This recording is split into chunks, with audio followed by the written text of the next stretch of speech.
आदरणीय अधिकारी वर्ग, वन विभाग, माझ्या वडिलांचे सहकारी वर्ग, उपस्थित मान्यवर आणि माझ्या प्रिय नातेवाईकांना, आपण सर्वांनी आज या सोहळ्यात दिलेली उपस्थिती हे आमच्या संपूर्ण निवृत्त परिवारासाठी मोठा सन्मान आहे. आपल्या सर्वांचे मनपूर्वक स्वागत आणि हार्दिक आभार. आज हा क्षण माझ्या आणि माझ्या कुटुंबासाठी अत्यंत भावनिक, तितकाच परिमाणाचा आणि आयुष्यभर मागास राहणारा असा आहे. आज माझे वडील ज्यांनी आपल्या आयुष्यातील अमूल्य काळ वडीलपणासाठी सेवेसाठी अर्पित केला, ते आज या शासकीय निवृत्त होत आहे. असा क्षण आहे हे व्यक्त करणे मला अभिमान वाटेल, कारण तुमच्यामुळे मी आता इथे या व्यासपीठावर उभा आहे. तर अशा या क्षणाबद्दल सांगताना हे फक्त माझे वडील इथे कामच करत नव्हते, तर त्यांनी जे घडवले ते तो वेगळंच असं वर्णन करू शकतो मी, कारण त्यांनी त्याचा कर्तव्याला धर्म मानणारे असे होते आणि त्यांनी माणुसकीला सर्वात मोठी संपत्ती मानणारे असतात. या वडिलांचा मी मुलगा इथे उभा आहे. मित्रांनो, झाड किती उंच वाढलं तरी त्याची ताकद ही त्याच्या मुलांमध्ये असते. माझ्या वडिलांच्या आयुष्यातील मुलंही एका संस्कारक्षम, कष्टाळू आणि एकत्रित कुटुंबात गुंतलेली आहेत. सांसा नदीच्या काठावर वसलेल्या आमच्या काळपूर गावातील कधीतरी एका वटवृक्षाची छोटीशी बीज झाली. काळ पुढे सरकत गेला, त्या बीजाचं एका विशाल वटवृक्षात रूपांतर झालं.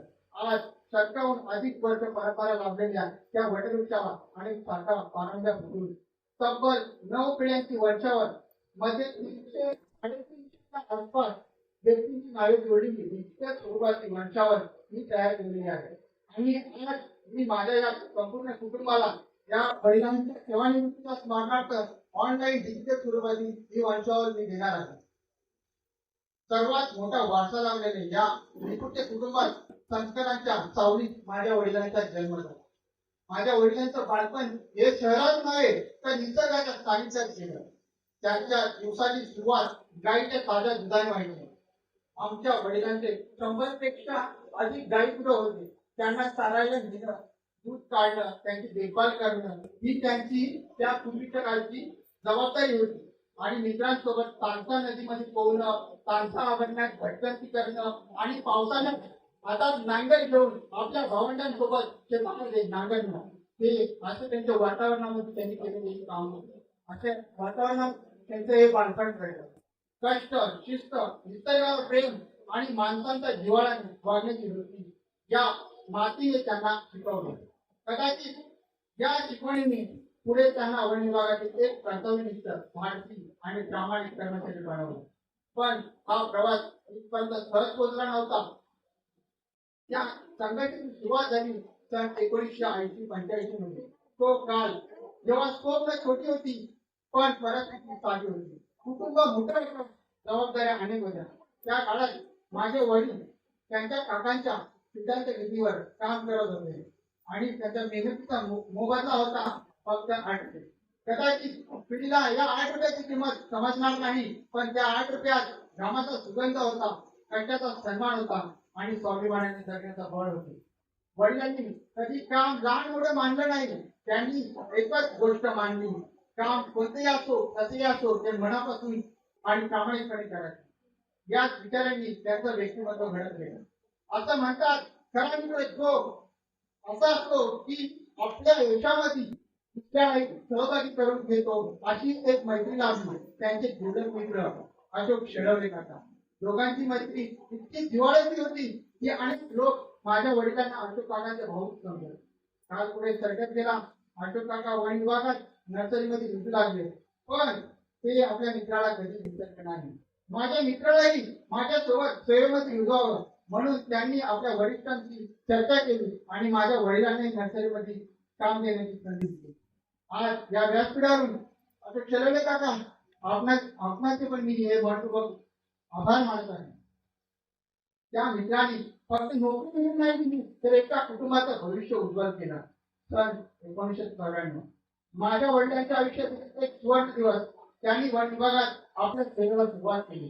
त्या काळात त्यांचा महिन्याचा पगार अवघा 200 रुपये. पण त्यांनी पगाराचा विचार केला नाही, कधी पदाचा विचार केला नाही. त्यांच्यासाठी कर्तव्य हा सर्वात मोठा सन्मान होता. त्यांच्या कामातील प्रामाणिकपणा, वेळेचं भान, शिस्त आणि सर्वांची आदराने वागण्याची वृत्ती यामुळे वरिष्ठ अधिकाऱ्यांनी त्यांना विश्वासाने ते रुजू ठेवले आणि त्यांच्या या प्रामाणिकपणामुळे ते कायम या सेवेमध्ये रुजू झाले. ही बढती कोणत्याही शिफारशीमध्ये नव्हती, तर त्यांच्या कष्टाचा आणि प्रामाणिकपणाचा फळ होता. त्यानंतर सावरोली, वांद्रे, निहालपाडा आणि नांदगाव या नाक्यांवर त्यांनी निष्ठेने सेवा बजावली. त्यानंतर तानसा, शिवली, कोड, बेलोंडे या बेटांवर त्यांनी काम केले. त्यांच्या जंगलाची एक वेगळंच नातं निर्माण झालं होतं. जंगलातील प्रत्येक वाट, प्रत्येक ओढा, प्रत्येक टेकडी, बहुतेक प्रत्येक हद्दींचे क्रमांक सुद्धा त्यांना तोडपाठ होते. त्यांच्यासाठी जंगल हे केवळ कामाचं ठिकाण नव्हतं, तर ते त्यांचं दुसरं घर होतं. त्यांनी जंगलाला केवळ वनस्पती म्हणून मानलं नाही, तर त्यांना आईचं जपलं. आणि याच काळात त्यांच्या आयुष्यात एक असा अध्याय सुरू झाला ज्यामुळे तानसा अभयारण्यात त्यांचे नाव आदराने घेतले जाऊ लागले. जंगलतोड करणारे तस्कर, रात्रीच्या धाडसी मोहिमा आणि वनसंपत्तीचे रक्षण करताना केलेले पराक्रम. आदरणीय उपस्थितांनो, वन विभागात नोकरी करणं म्हणजे फक्त गणवेश परिधान करणं नाही, तर निसर्गाचं रक्षण करण्याची जबाबदारी स्वीकारणं सुद्धा असतं. माझ्या वडिलांनी ही जबाबदारी आयुष्यभर प्रामाणिकपणे पार पाडली. दिवस असो, काळोखाची रात्र असो किंवा मुसळधार पाऊस असो, जंगलातून होत असल्याची माहिती मिळाली की सर्वप्रथम काय म्हणते व्यक्तीमध्ये माझ्या वडिलांचं नाव असायचं. त्यांनी कधी वेळ पाहिली नाही, कधी स्वतःची किंमत परवा केली नाही. त्यांच्यासाठी कर्तव्य हा धर्म होता. आज या व्यासपीठावरून एक मुलगा म्हणून मला अभिमानाने एक गोष्ट सांगायची वाटते. इतिहासामध्ये छत्रपती शिवाजी महाराजांच्या रक्षणासाठी बळीराजा नायकांनी आपल्या बुद्धिमत्तेने आणि गुप्त माहितीच्या जाळाने मोठे योगदान दिलं. मी माझ्या वडिलांची तुलना बळीराजा नायकांची नाही करत, पण त्यांनी केलेल्या त्या कर्तव्याने आणि कार्यपद्धतीने, चातुर्याने आणि तत्परतेने झळक तिथे दिसत आहे.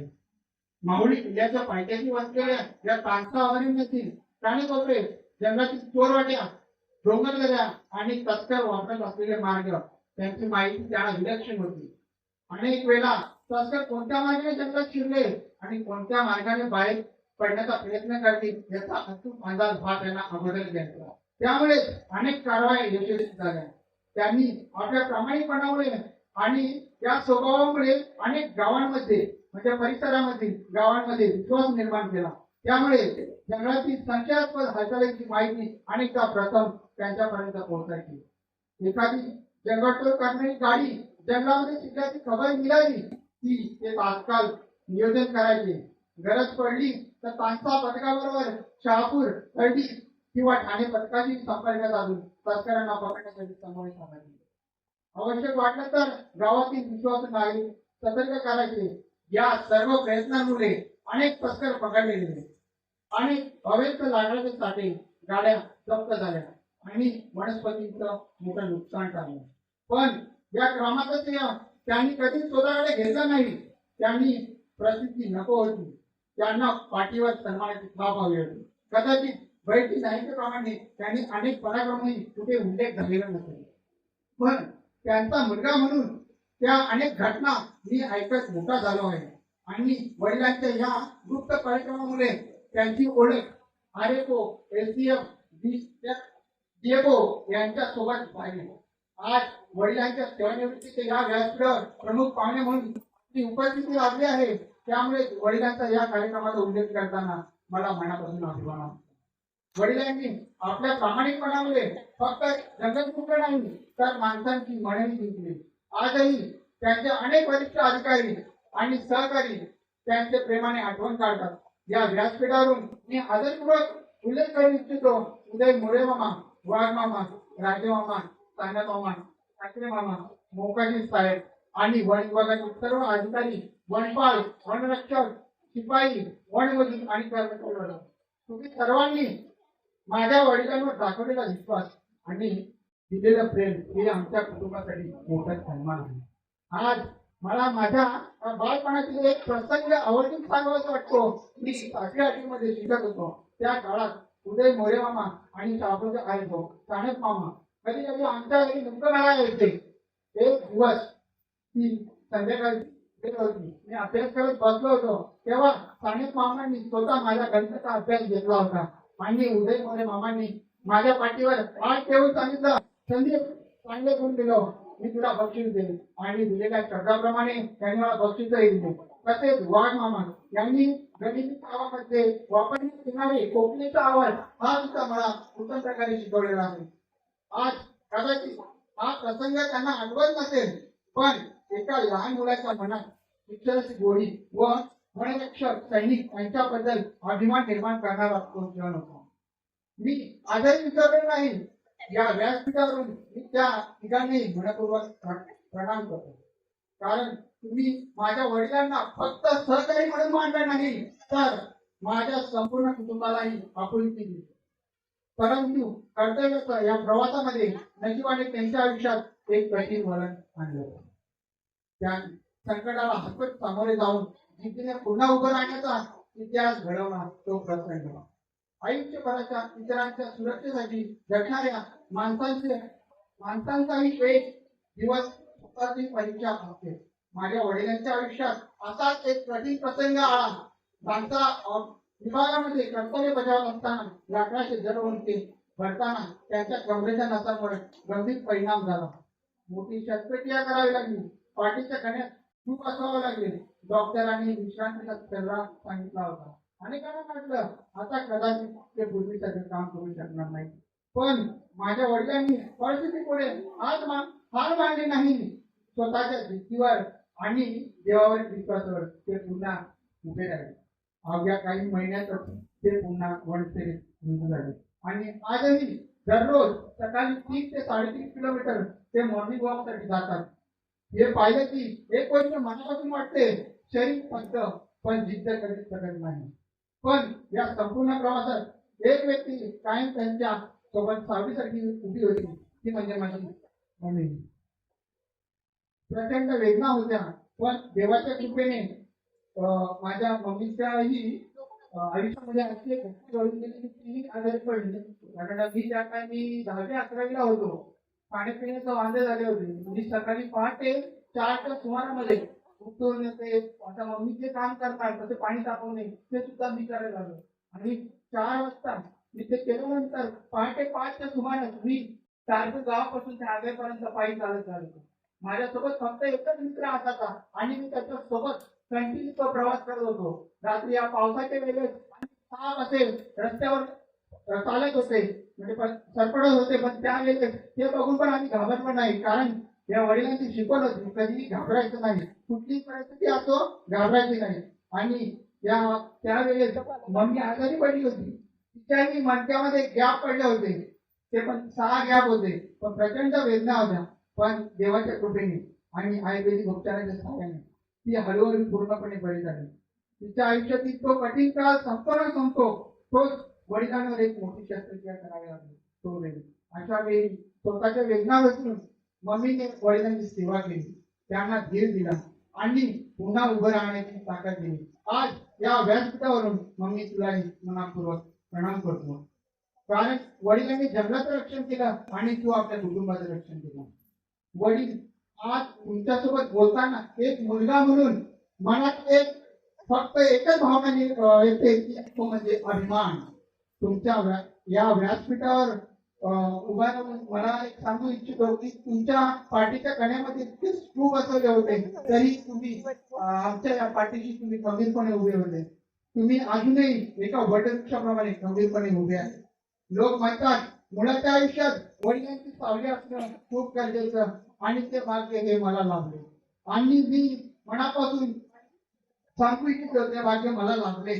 तुम्ही मला मोठी संपत्ती दिली नाही, पण त्यापेक्षा मौल्यवान आणि अशी एक संपत्ती दिली, ते म्हणजे तुमचं चारित्र्य आणि संस्कार आणि समाजात अभिमानाने घेतलं जाणारं तुमचं नाव.